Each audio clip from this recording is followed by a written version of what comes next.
But how about you? Kasi sabi mo, na there is no basis for impeachment. Wala naman talagang basis. Kasi kung titingnan mo yung ground, sabi nila, confidential funds. Ang sinasabi nila, nagkaroon ng irregular expenses na ginawa ni Inday Sara. Kasi daw, yung mga tumanggap, mga fictitious. Alam mo, Jojo, confidential funds are reserved by the government against the enemies of the state. Kukunin mo ang information against them, from them, yung mga bumaliktad, yung mga nabili. Kaya pag pinapirma mo sila na tumanggap sila ng pera at binigyan mo sila ng impormasyon, ipapatay niya mga yan. Kaya talagang dapat fictitious. That's one. Sinasabi nila, irregular daw yung mga paggastos. Una-una, at the inception pa lang ng proceeding, sinabi na ng COA, itong notice of disallowance, hindi pa ito final. Kaya, there is no basis na aakusahan ka. Hindi pa nga final eh. Kasi baka lack of compliance lang. Pero meron na nga latest, di ba? Na sinabing regular ang expenditures ng Office of the Vice President sa Secretary of Education at the time. So, ibig sabihin, anong basis mo? So, wala na yun. Pangalawa, sabi nila, may attempt to assassinate the President. Kalokohan yun eh. Yung pagbabantang yun na sinasabi, hindi naman pagbabanta yun eh.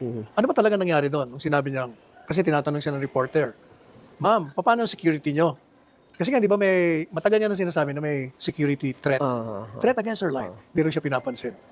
And then, bigla na lang nagkaroon ng, inilarawan siyang unfit as a public official, hinihiya siya doon sa congressional hearing, and then, inisa-isa na si Presidente Duterte, si Kibuloy, sunod-sunod. Pagkatapos, hindi pa man pinapalang impeachment, matagal na nila sinasabi magpa-file. Marami, makikita mo no, na talagang merong diretsong goal na siraan siya. Kaya sabi niya, from the very beginning, alam ko na naman to. Kaya yung ginagawa nila sa akin, handa ako. O kaya, nung sinabi niya yon na nung tinatanong yung security niya, nakita niya ngayon yung mga nakaraan, kung paano siya talagang gustong sirain at tumugin. Kaya sabi niya, huwag ka mag-alala. Sabi niya sa reporter, may kinausap na ako na pag ako napatay dito, itong run after them or patayin nyo. O ang tanong ngayon, nasaan ang pagbabanta ron? Kasi, as I've repeatedly said, that's conditional. It will happen only when she's dead. If she's dead, then how can there be a threat? It will be coming from the grave. There's no such animal as crime na threat from the grave or threat from a dead person. Wala yon. Ang pwede pa mag-apply dyan, yung, under Article 8 of the Revised Penal Code, may sinasabi doon ng conspiracy and proposal to commit a crime or a felony. Tapos, in the second and third paragraph, sinasabi, ano ba yung conspiracy? Conspiracy, two or more persons agree to inflict harm on the life, honor, property of a person. That was a crime. Ano naman yung proposal? Proposal is when you suggest or offer to another to commit a crime. Yung dalawang yon will only be a crime, yung conspiracy and proposal, on crimes that the law gives a penalty. Ano yun? Conspiracy and proposal to commit sedition, treason, rebellion or insurrection, and coup d'etat. Outside of that, a conspiracy and proposal to commit murder, which, kung titingnan mo, parang doon lumabas yun. It's a conspiracy to commit murder, di ba? Hindi crime yun eh. So if it's not a threat, it's not even a crime. O paano nga ipapasok?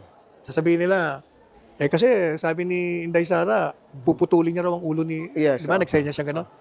Ang problema sa inyo, hindi niyo alam kung anong hyperbole o kung nagbibiro. So you're saying this is all rhetorics? Kasi tingnan mo Jojo, pag tayong dalawa, pag nagkaasaran tayo, alam mo, nag-inuman na nag-aasa, meron kang sinabi na nabuwisit ako, sabihin ko, putulin ko kaya ulo mo.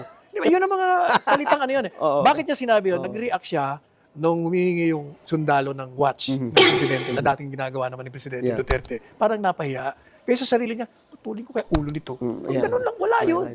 How can that even be an impeachable ground? Tapos sasabihin nila, unexplained wealth. Nasaan? Wala naman sinasabing, paano nagkaroon ng unexplained wealth si Sara? So yun yung mga political lahat yan, Jojo. Anong layunin nila? Destroyer. Tanggalin mo siya sa pagka-kandidato sa 2020 kasi siya ang pinakamalakas eh. Walang iba eh.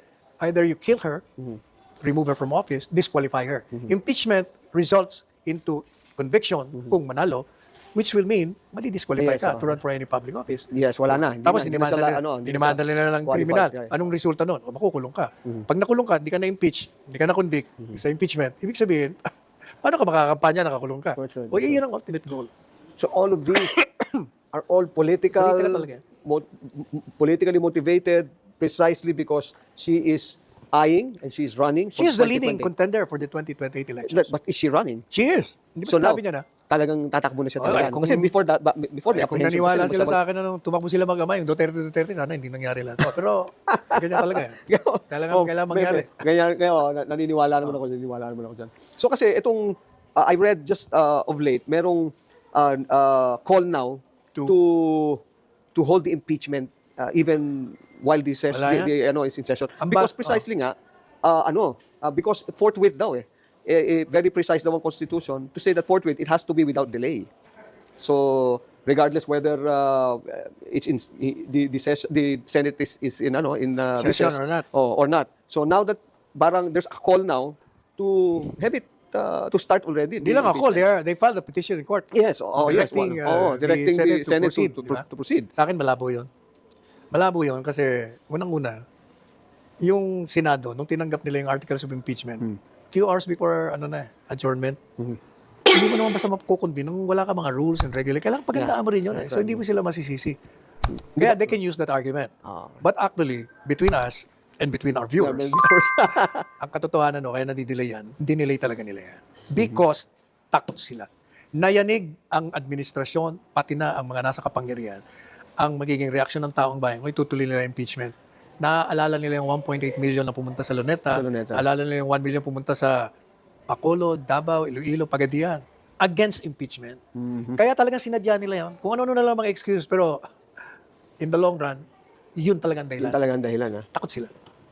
Have you talked with her about that? No. To lessen doon? Alam Or mo- is it even... Alam mo yung mga kagaya ni Inday, Oo. hindi mo dapat pakialaman niya kasi may sariling isip yan eh. She has an independent mind. Yun ang kanyang strict. Kita mo, mas matapang pa siya sa ama eh.